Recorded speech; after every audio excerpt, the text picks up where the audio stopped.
the mindset there at Team 3D Academy is we want you to progress your career, respect for the business, but also progress. Exactly. And not just, if you want to do Weekend Warrior, that's good too, good for you, but really want somebody that wants a higher goal for themselves for that, because what you're training them, you're probably training them not to be a weekend warrior. Correct. What you're giving them is more than wanting to be a weekend warrior, so why are you going to take what we're giving you to go do something like that? If that's how I'm understanding it. We are training them to become businessmen in the wrestling business. You know, I tell them there's no difference between being a businessman who flips hamburgers. There's no difference between a businessman that does brain surgery, and there's no difference in a businessman that is a professional wrestler. You want to climb the ladder of success. You want to make as much money in the business as you possibly can. That's the goal. Okay? Yeah, you get a lot of wrestlers who are very, I'm passionate, I want to have great matches.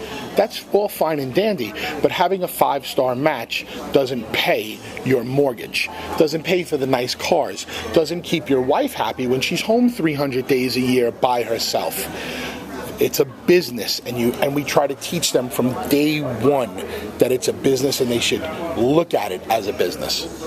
But they also want to learn to wrestle and have absolutely, great matches. So absolutely. Let's not right. Absolutely. I mean like that, but just we the fact that shouldn't be the only goal is to have that 5-star match. It's always good to be a fan. Always be a fan of what you're doing. You want to wake up and enjoy what you're doing every day, but you have to realize if I treat this as a business from day one, I'll always be ahead of the game. That you learned later on in your career, or you learned that earlier in your career? I knew that from day one only because coming up in childhood, my parents were involved in oil, and my family was involved in the restaurant industry. So I came up in business, and I knew the importance of being as educated of a businessman as possible and treating this like a business from day one. That's interesting because I never knew that part of it too. Yeah. You've the students that are coming there. You've had some. You've mentioned one already. Some of the others I wanted to mention, and you can mention more, please. So when did the school then? Also, we'll get to this. And I know I can 2007. Get it on the website. 2007 start. What's the website for the school? Team3dacademy.com. Is there a Twitter or Facebook? We're on Facebook at Team 3D Academy of Professional Wrestling. Yep. So people we like to do a lot of things on the Facebook, just because Facebook, we try to stay as interactive as possible with everybody that comes and watch. We try to post a lot of, pictures of what me and D-Von are doing, what's going on at the school, academy, right? In the ring, everything like that. Facebook to me is it's a lot more fun. A website is a website. You just go there for information, but you can get the same information on our Facebook, and it's a little bit more of a fun experience. Right. You see more pictures and things that's going on. So there was Leva Bates, who's also known as Blue Pants in NXT. Yep. That's interesting how that got. What was she like when she first started with you guys? Leva was one of our first students. She was a transfer from a wrestling school that was opened up here in Orlando that wound up closing down. And Leva's been doing this for a long time, and she's only experiencing her first taste of real success now. And like we tell all of our students, it might happen for you in one day, or it might happen in 20 years. You never know. I said, our school is only 20 minutes away from WWE Developmental. I said, they know we're here. I said, at any given moment, anybody could walk in and go, we need somebody who's 6 feet tall, 275 pounds, who can do this. And I might say, okay, I got one. And they might say, you're hired.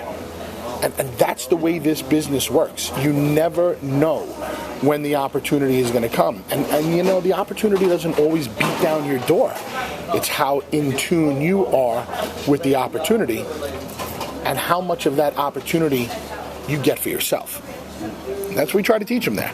So we've had Leva, we've had Jesse Neal, who was on the USS Cole when it got bombed by terrorists. Yes. And Jesse's story was him and his best friend wanted to become wrestlers. Once they got out of the Navy, his friend was killed in the bombing, so he kind of dedicated his career to him. We've had Christopher Melendez. Obviously, you know his story. Yes.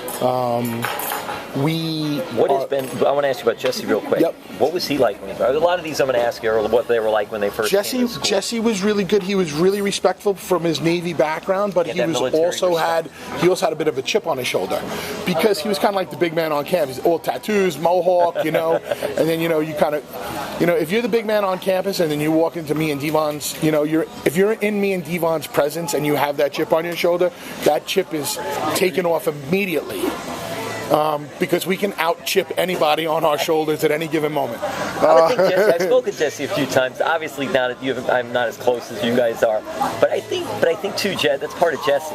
Sure. And I don't think that is any meaning of disrespect for Jesse. I think that's the way Jesse is. There was no disrespect, but any kind of chip on your shoulder in this business, unless you knock it off real quick, it could fester into into something bad that's going to affect you in your career. So Jesse's always been ultra respectful, and he's been great. And Chris, how the heck can he do it? Prosthetics have come such a long way. We see people trying for the Olympics. They have their own Paralympics, but even Olympics, there are people with prosthetics that are trying. And this guy, how the heck is he able to do what he does in the ring? The balance, the coordination, everything. He's actually better on one leg than he is on the prosthetic, which is crazy. Yeah. I remember Zach Allen, right? Wrestled with the one leg and all. And he held his own. Chris's prosthetic it's like the most advanced prosthetic the government makes. It every time he gets a new one, like every 6 months, it's like $60,000 piece of equipment. His leg half a leg costs more than the car. So Chris's story is just incredible because I'll give you the Cliff Notes version of it. He wanted to be a wrestler. He was part of the Wounded Warrior Project. The Wounded Warrior Project reached out to Ken Anderson. Chris spoke to Ken and said, "Can you help me train to be a wrestler?" Ken said, "I don't have a school, but I know who you can go see." Chris got in touch with me. He was living in New York, and I said, "I'd like to meet you and talk to you." He met me at the Brooklyn Cyclone Stadium when TNA was doing a show there. We spoke for about a half an hour. I listened to his story, and I knew how passionate he was. And I said, "Kid, if you relocate yourself to Florida, and you pay for your move and everything like that, you get there within a month, and I'll train you for free. I want to see how dedicated you are to what you want to do." And he was down there in a month, and we trained him for free. And that was the least I could do for a guy who enlisted in the armed forces, and 2 weeks before he got home had his leg blown off. That's it. That's incredible. His two dreams in life were to serve his country and be a pro wrestler. Right. So because he had this setback, it's almost like, hey, D-Von, that's me and you. Yeah. He gets down here, we train him for free. That's it. Let's give this guy a shot. That's how we give back. So Chris has done really well.